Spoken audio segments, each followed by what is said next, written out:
And we are alive. Ladies and gentlemen, the Detroit Pistons fall yet again to the Atlanta Hawks at home on Teal night, the first time wearing teal in years. The Pistons fall 136 to 112 to the Atlanta Hawks. Trae Young highlighted the scoring for Atlanta with 36 points, but on Detroit's side, it was Cade Cunningham following his best game of the season with an even better performance, lights out from the field. Cade finishing with 35 points, 14 to 23 from the field, 0 from 3 from beyond the arc. However, he did almost finish with a triple-double, finishing with 8 assists and 9 rebounds. However, Cade can be as great as Cade can be great. You know what I mean? He can go out there and score a ton of points. It's not going to matter when you're giving up even more on the defensive end. And in addition, when you're not getting production from your bench unit. It and honestly, he got some offense from his guys in the starting lineup, but it was really from when they were able to get to the free throw line at the beginning of the game. Specifically in the second quarter when, Atlanta got in the penalty around the 9-minute mark in the second quarter. From there, Detroit was able to get to the line, get easy opportunities. The problem is Detroit went out and gave Atlanta the exact same thing in the third quarter. Trae Young didn't go to the line as many times in this one. Still went to the line 10 times. It's still not 17. That's good. But where this game ultimately was decided was specifically on the second unit. You look at Atlanta's bench unit, and they were able to produce with multiple guys like Onyeka Okongwu and the Holiday brothers both coming out and playing really solid basketball off the bench. And then in addition, you throw in a guy like AJ Griffin too, and what he was doing. The Atlanta Hawks are a good deep basketball team. On the other hand, the Detroit Pistons are not a deep basketball team and are struggling to get offense from pretty much anywhere across that second unit. Killian Hayes, yet another struggling night from the field, 1 of 6.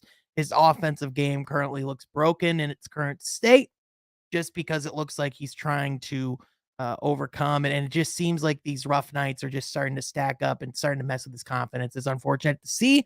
I hope he can pick that up. I don't want to criticize him too much on that just because, I do think, like we'll see better basketball from Killian this year, but it's not good to start. It's just not good to start. Another thing, Sadiq, yet again, has kind of had another rough night from the offensive, aspect of the game. And yet again, when his shot's not falling, he's not really providing much else. Second game in a row, his plus minus was among the lowest in the starting lineup. Another game where Sadiq wasn't able to get double-digit shot attempts. He was 2 for 8 from the field. Seems like currently, as things are constructed, it almost seems like Sadiq's current role is being the fourth option in the starting lineup, which is interesting because you would think, coming off of last year that Sadiq might have had that more elevated role. However, bringing in a guy like Bojan Bogdanovic changes things, especially when he's a guy that's as consistent as he is. Probably is, not his best night shooting overall, still, was consistent, was 50% from beyond the arc. When he got to the line, he executed on all of his opportunities, but overall, probably the one night Cade needed a little more from Bojan. He wasn't able to get it, but still 22 points, not really much else you can ask for. The problem, though, again, is on the defensive end of the ball. If this rebuild is going to indeed, take this next step, it's going to have to take that next step defensively. And whether the problems are, schematically, whether the problems are personnel based, I know a lot of people think it's both. I personally think it might be both as well. I do think, I understand the reasoning of playing the switching scheme if that's what you're ultimately building towards, and that's the scheme that you want to be playing when you are playing winning basketball. However, if it's not fitting your personnel and where it currently stands, and you're getting a lot of positions where you're, in disadvantages because of the size of your personnel, then it might be time to switch up and give some different looks. Maybe give some more varieties in zone, some different man-to-man schemes. I just think it might be time to switch some things up on the defensive end of the ball. It also might be time, especially when guys are starting to come back into the lineup, to start playing a little bit more with rotations. I'm going to tell you one thing right now. Bojan's not coming off the bench, especially if he keeps playing like this. Bojan, even though Cade was awesome tonight, before tonight, leading up to tonight, Bojan's been our best player.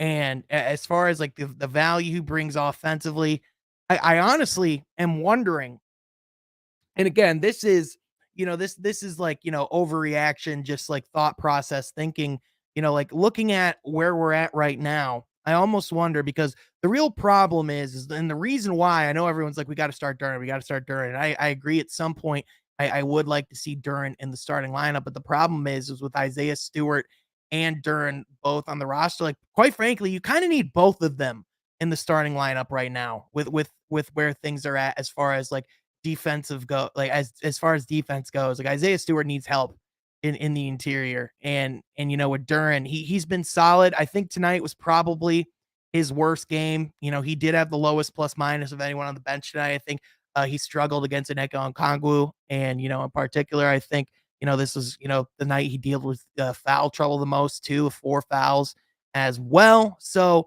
even though like Duren has been insanely impressive, and again, there's still a lot of things with Jalen Duren's game that you look at and you're incredibly impressed because, quite frankly, he still looks like he's one of the better players on the court.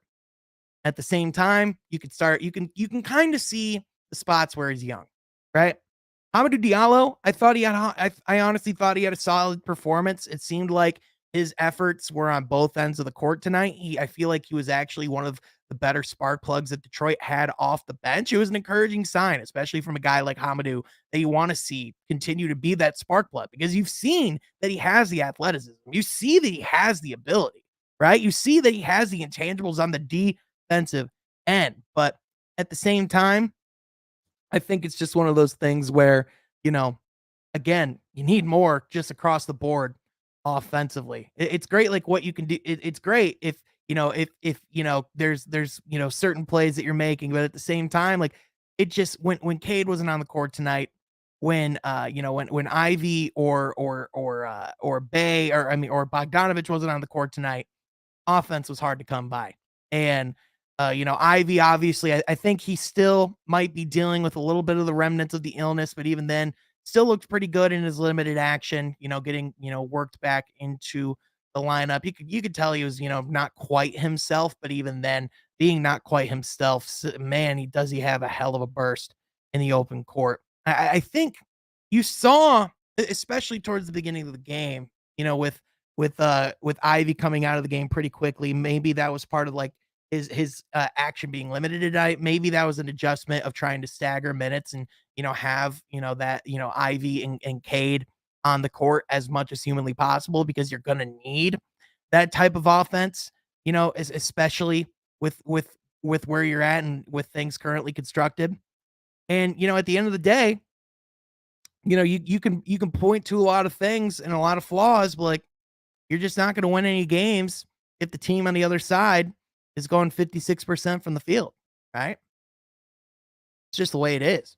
I mean, Atlanta, through 4 quarters, 35 in the first quarter, 34 in the second quarter, 37 in the third quarter, 30 in the fourth. Like Detroit, like they're just not the firepower on the offensive end that they're going to be able to overcome that. And I think, obviously a lot of it is just, and again, I know and I'm expecting this type of bull all season whenever there's this type of loss. And I've expected it, it's totally fine. You can blame coaching all you want. At the end of the day, for one, guys like Nerlens Noel and Marvin Bagley are not out there. So Detroit is missing a lot of their size off the bench. Second of all, you're looking at the fact that Detroit also is eating dead cap space with the Kemba Walker acquisition through getting a guy like Jalen Duren. So even though, again, we talk about the benefits of having that guy on the roster, but at the same time, it comes with the fact that we still have dead money on the books. And again, I'm not making excuses. I'm just telling you why we're struggling right now. I'm just telling you like what is leading to it. Because if you look at like what's been the problem consistently, lack of size, lack of scoring off the bench, both units lack of ability to stop the ball. right? I'd say like if we were to really like to crumble it down to what it is, it's that. And there are times, even in the second half, like there were times, like even in the fourth quarter, where Isaiah Stewart had some good contests. Duren had some good contests. Guys are playing good defense, but the problem is especially in the beginning of the game, when you let guys get going and you allow them to get to the free throw line and you're getting them a lot of easy opportunities, those contested shots towards the end of the game are going to start falling. And you can do whatever you want on the defensive end, but you already got them going at the beginning of the game, right? So anyone that's crying like fire Casey, fire fire this, fire that, guys, you have to remember this is one of the youngest teams in the NBA. They are currently on a brutal stretch. And if you think it's bad now, buckle the heck up. They are going to be playing the Golden State Warriors on Sunday at home, still in the Teal. I will be in attendance to that game. So if you're going to be there, be sure you come up and say hi, come say what's up. I will be around the section 106, 105 area. But at the same time, like it's one of those losses where it's a bummer. And it's one of those losses where like, am I thrilled with where the team's at right now? No, I'm not. Do I think the team's in this terrible spot? No, I don't. I think the reality, and I'm not saying, and let's stop right here. Let's stop right here. Let's full stop. I want to clarify because everyone's saying that you can't complain or you can't criticize Casey. That's not true. That's not what I'm saying at all. You can criticize Coach Casey. You can say that you don't agree with decisions, but just to continue, Casey got to go, fire Casey. That's just, first of all, it's just not happening. Second of all, it's just not practical. Third of all, it's really not even a discussion about basketball. It's just fire this. It just gets old reading the same thing over and over again. So if you want to have a conversation about Casey, let's have a conversation about Casey. Stop just saying fire, fire, fire, fire. I'm reading the same comment over and over again, guys. What do you want from me? But anyway, overall, I think the other thing too, um, and I think, Isaiah Stewart, James Edwards III actually just now tweeting out from the press conference. Isaiah Stewart on team's defense. We just have to do a better job executing the plan and staying with it. And I think that's where a lot of it comes into the fact that, like, with a switching scheme, the thing about it, brother, I read every comment. I'm telling you. I see the comments. And all it is just rotations, rotations, rotations. What rotation is going to give the Pistons the size you're looking for right now? If you put both Duren and Stewart in the starting lineup right now, you're only going to get foul trouble at the beginning of the game. You're going to have small ball throughout the second and third quarters. Is that what you want? Like what? Like genuinely, like what's the rotation? Oh, I said the scheme. Oh, okay. You said the scheme. Okay. Kojo was defending Okongwu. All right. I'm not even like putting you in a timeout for a bad reason. I just think you need to cool down for a minute. Go ahead and just take a breather for 5 minutes. Come back refreshed. We're gonna be okay. But anywho, I think, Isaiah Stewart, as far as one thing that's clear is that, I think he's just struggling without that companion next to him that consistently that can help him with protecting the rim and help him with size, right? And I think really, like, I think that's an area where like Marvin Bagley's missed, where Nerlens Noel is missed, where Jalen Duren and him, in my opinion, both need to be, they need to be experimenting with them on the court together more and seeing if they can overlap their minutes as much as possible. But at the same time, you still need shooting, right? You still need to be able to space the floor. You still need to space.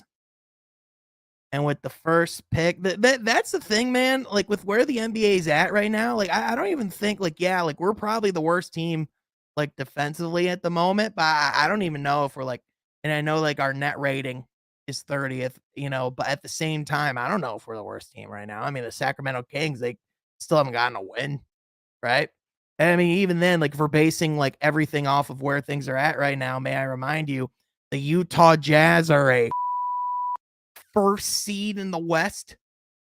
The San Antonio Spurs are still an 8th seed in the West. Like, the NBA doesn't make sense right now, okay? The Golden State Warriors are still a play-in team at the moment.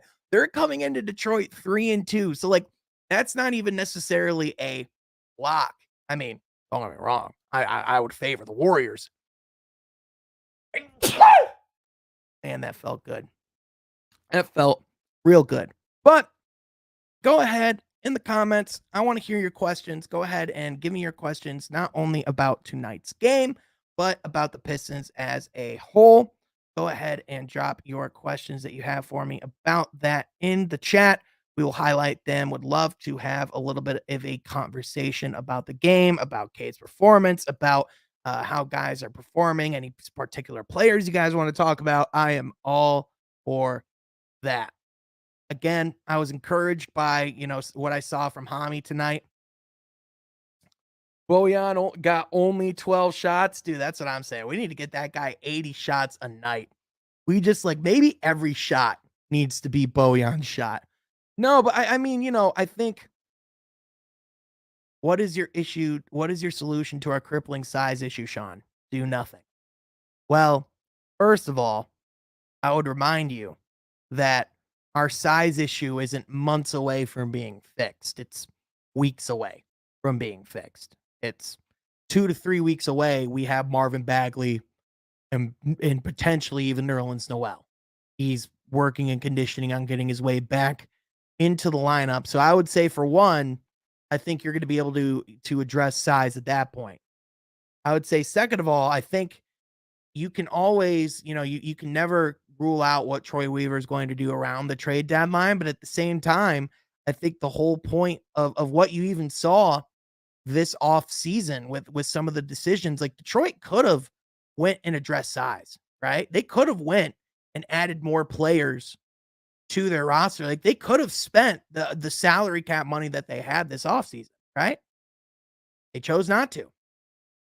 They still have one of the youngest rosters in the league. And even though guys like Cade are playing great, even though guys like Ivy are playing really well and above expectations, they still have to figure out, like, how to play together and like how, like, what that fit is that's just right with them. I still think both played really well, but I think you want to see them excel, like, both on the court together, not necessarily having to stagger their minutes as much. But at the same time, um, do you think Bagley is going to solve some problems for the forwards? And I want to clarify. I'm not saying that Bagley is this defensive savant, but like what he actually does do, if you look at the analytics, is when he actually is around the rim, he does deter shots at the rim. He was one of the better bigs in the league last year at actually deterring shots, and actually one of the better bigs in terms of opponent field goal percentage at the rim. The problem is when he's not around the rim. The problem is when there's those mental lapses, right? And granted, I think that a lot of that can be worked on. I think a lot of that I'll be interested to see, how he fits in this year, and if he's improved in that area, if at all. I mean, we really haven't seen, much of any Marvin Bagley beyond like some preseason action, like, if at all, like 1 or 2 games.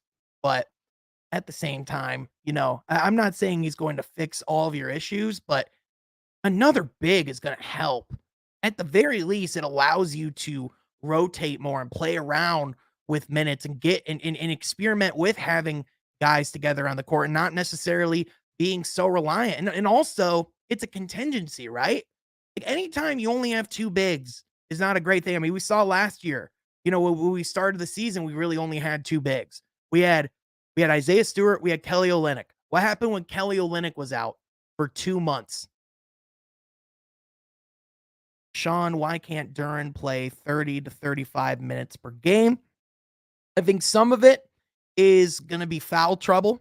Even in 23 minutes of action, he did creep up in the foul aspect. He did go up and like he was at 4 fouls. So if he can stay on the court and be more disciplined in that area, I definitely think he can get more playing time.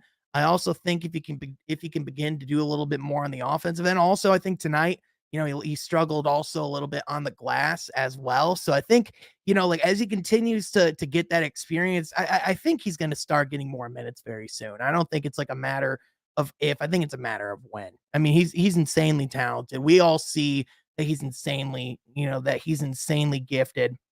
But that's exactly it. He's 18 years old. That's really it. He's out there learning the NBA game for the first time, and in his flashes, he's doing really well, but at the same time, he's still learning. He still has to go out there and get those bumps, get and learn those lessons. And like tonight was one of those times where he did, right? Like this wasn't his best game as a Piston. It might not have been his finest moment as a pro yet, but at the same time, he's 18. Just is. Like again, I think we all need to remind ourselves how young he and like remind ourselves he's the youngest player in the draft. Because man, when you watch him, it's sure hard to remember that because holy lordy is that kid talented. Insane. Absolutely insane. Sean, do you believe that Casey's defensive scheme and concepts work in today's NBA? I do think the scheme does work in today's NBA because I think if you want to look at what teams, have schemes that are predicated on switching, and have won games, I think you don't have to look very far. I think, in fact, you look at the NBA Finals last year, you look at the Boston Celtics, you look at the Golden State Warriors. The difference and the reason why it works better in their scheme is because they're longer, they're more athletic, they're more versatile, right? And I think that's where, like, I think you see that Detroit's lacking like a lot of those pieces. And we have really solid core stars, right? Like we have core guys that we could build around. The next step is complementing those pieces with more with better rotation players, right? Like like we have our Jason Tatum, we have like our Jalen Brown. We need to go get our Marcus Smarts. We need to go get our Grant Williams. We need to go get those guys that can complement Cade and Ivy and Duren and can help stretch the floor and play solid defense. Like that's the next step of the rebuild. And that's what, in my opinion, what you'll see next season is that better complementary pieces around them. And I think they need to continue to get longer. I think they need to continue to get more athletic. And I think, like when we're talking about like decisions that are going to be made with the roster coming up, I think those are things that you have to take in consideration. Sean, Bojan, Burks, Joseph, Hayes for Westbrook and 2 first rounders.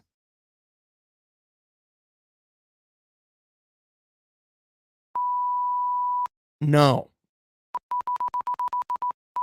no, no, no, no, no. No, please. That's like in The Office when it's just like, "No, God!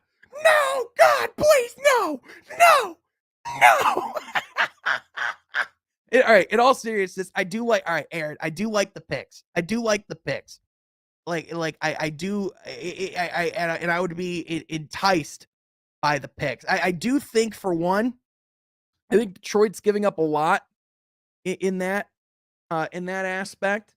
But at the same time, uh, uh, thank you so very much for that. That's the other thing. Like, there's just not really like a benefit for Detroit. Like, okay, the only thing, but even then, like, you're still like, are you really like opening up more cap space, or are you just taking like switching out players that also have expiring contracts? You know what I mean? Like beyond the picks, what's the benefit for Detroit there? That's my question. And again, like if you're talking about like wanting to make this team, like if you're talking about like wanting to like see this team be better, like that's gonna make this team terrible.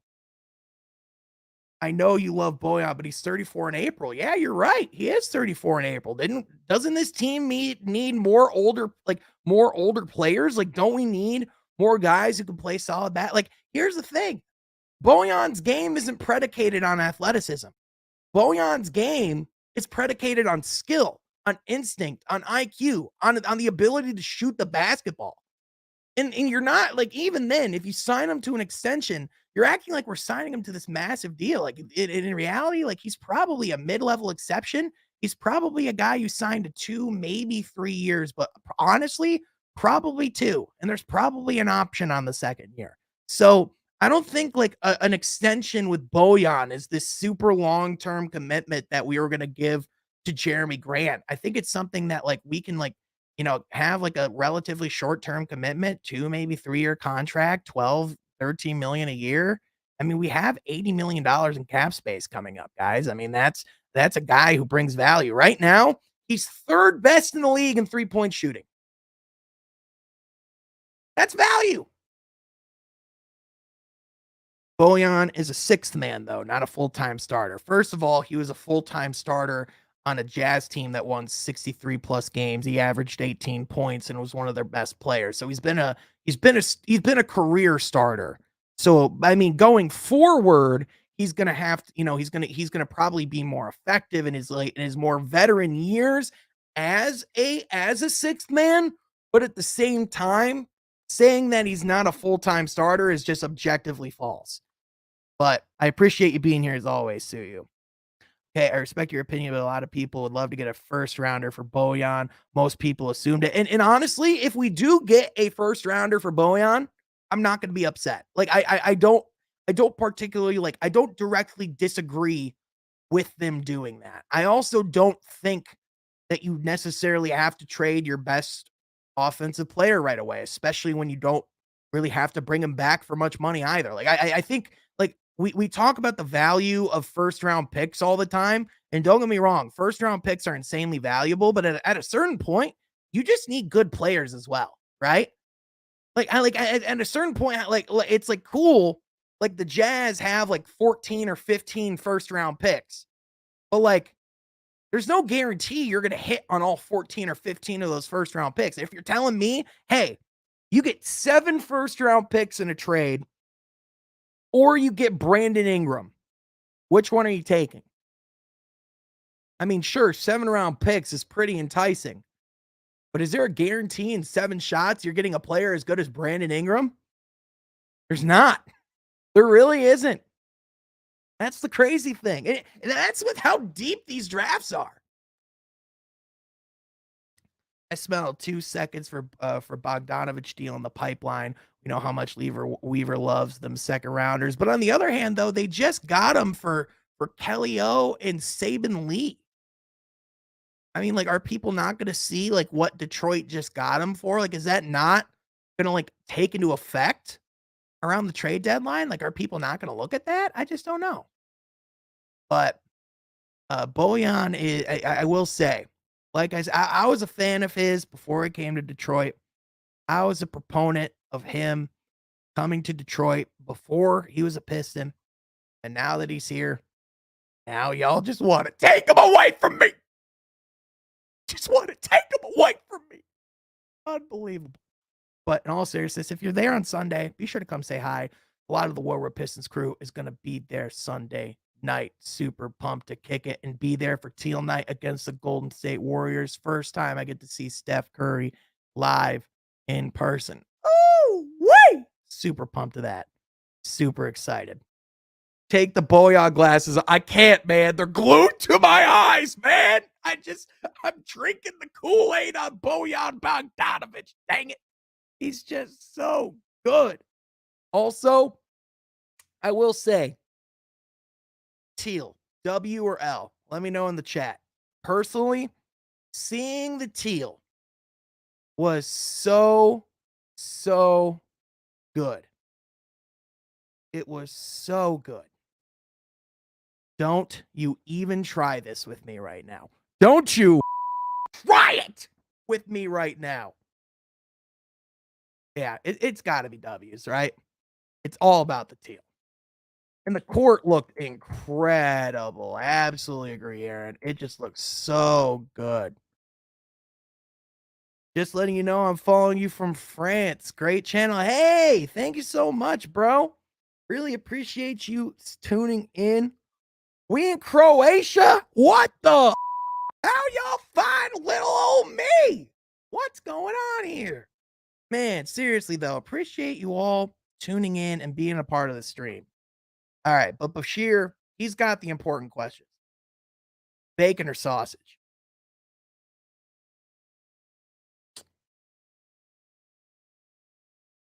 Bacon. Anyway, yeah, let's talk about this. Chuck, first of all, thank you always for being here. Talking about one of our international viewers, Chuck Brewer, is one of our OGs. He comes in and asks, Sean, did you see San Antonio cut their second year 12th pick from last year? Yes. So let's talk about that. So, Adrian Wojnarowski reporting, and Shams. It's one of those two that did it first. It was probably it was Shams first. But Josh Primo, the 12th overall pick in last year's draft, is waived in the second week of his second season with the San Antonio Spurs. Now, the only logical solution is there has to be something we don't know. The Spurs also said they're not going to comment on him at this time, and they even said that it's their hope that in the long run that this will be the best decision for the Spurs and for Joshua. So it does seem like there's something going on there. I do think that we don't have the entire story. I would imagine that we're probably going to hear something in the next 72 hours. That's just how things go. But at the same time, I just, man, it's just a bummer. And you know, it just shows like Greg Popovich is not going to play games. And in the NBA, organizations don't have time for that. And so I know a lot of people are like, oh, like Josh Primo, like could he maybe in Detroit? I'm like, let's slow down on that. Let's wait and see why exactly Josh Primo got cut. Because there's two possible reasons why, and they're both not good reasons. Either he did something wrong, or he sucks at basketball. Do you really want to bring him on if those are your two possible scenarios? Because personally, I'm good. Doesn't sound like a Troy Weaver guy to me. But again, if you can just see, and Jack Kelly again, just showing what Cade's doing right now. 2021 draft watch. Cade, 22.5 points, 5.5 rebounds, 6.3 assists. The only guy from last year that has a higher points per game is Jalen Green, but it's by 0.1 point. He's getting out hustled in the other areas. Evan Mobley still doing well. Not up there. Scotty Barnes doing well. Not up there. Franz, he's a bucket. Not up there. Cade's doing it all, man. But I guess he wasn't the number one guy from last year's class. Get the out of here. Remember when people earlier this week, just three days ago, we're talking about Cade Cunningham and we're talking about how they were concerned about his offensive game. Remember that? Interesting how that one worked out, right? Looked pretty good to me. Just saying. It looks like he's really starting to hit in the form. That's just my opinion. That's just how I see it. But at the same time, I think we see yet again, Cade just needs a little bit more help. And I think, some of it is things that they can adjust to and get better. I think some of it is, whether it's scheming, whether it's figuring out lineups, whether it's guys coming back from injury, whether it's youth and experience, whether it's lack of discipline, not good enough defense. I think it's a combination of a lot of things. And that's just what it is. We need to trade. Yeah, man, we could really use a Jeremy Grant right now, huh? No, but yeah, it's I definitely think you're noticing that Detroit's adjustment period of not having Jeremy Grant is definitely more difficult than I think a lot of fans anticipated. And I think maybe even the roster anticipated. But I think that's going to about wrap it up for tonight.